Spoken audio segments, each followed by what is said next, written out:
अचार हो मलाई आँप किनेर लिएर आएको आज चाहिँ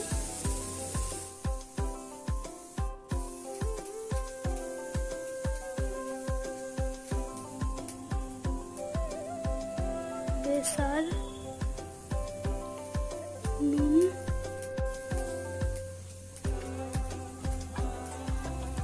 यो चाहिँ अहिले हालेर ठ्याक्क एक रातभरि छोपेर राखिदिने भयो। अब यसलाई चाहिँ रातभरि राखिदिने।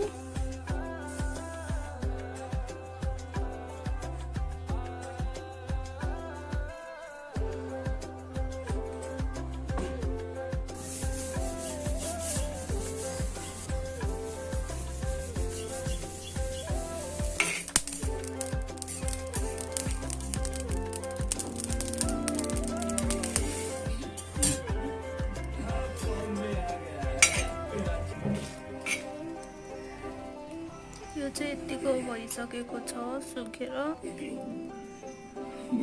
धनिया तोरी सौंफ र मेथी पिस्नलाई रेडी छ। यता सुकेको खुर्सानीलाई भुटेर रेडी पारेको छु। यता यो चाहिँ रेडी भइसक्यो। यहाँ चाहिँ तोरीको तेल तताउँदैछु। तेलमै के गर्छु अब मैले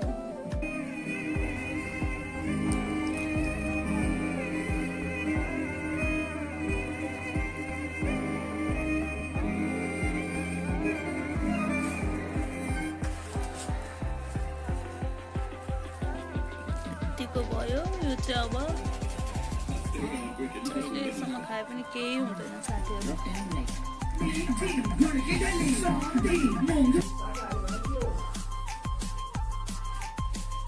यो चाहिँ 1 किलोको 2 डिब्बा भयो।